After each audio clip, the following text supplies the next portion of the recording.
Daily. Taste the Daily. హీరోగా నటించడంలో kick ఉంటుందో లేదో తెలియదు కానీ విలన్ గా చేయడంలో మాత్రం అదో రకమైన కిక్ అని ఫీల్ అవుతారు ఆర్టిస్టులు. ఆ మజా తెలుసు కాబట్టే మళ్ళీ అలాంటి రోల్ ని సెలెక్ట్ చేసుకున్నారు సేతుపతి అంటోంది కాలీవుడ్.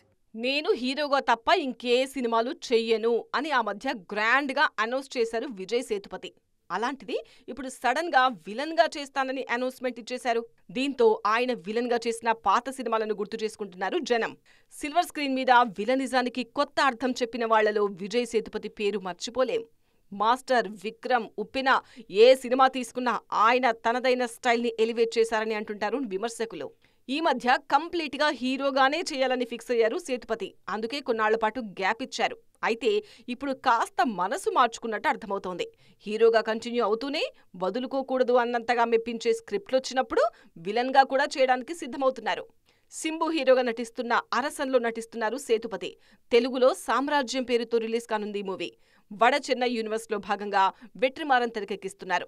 ఆల్రెడీ సింబుతో కలిసి మణిరత్నం, నవాబులో నటించారు సేతుపతి. ఇప్పుడు ఈ కాంబో మరోసారి స్క్రీన్స్ మీదకు రావడం ఆనందంగా ఉందంటున్నారు అభిమానులు.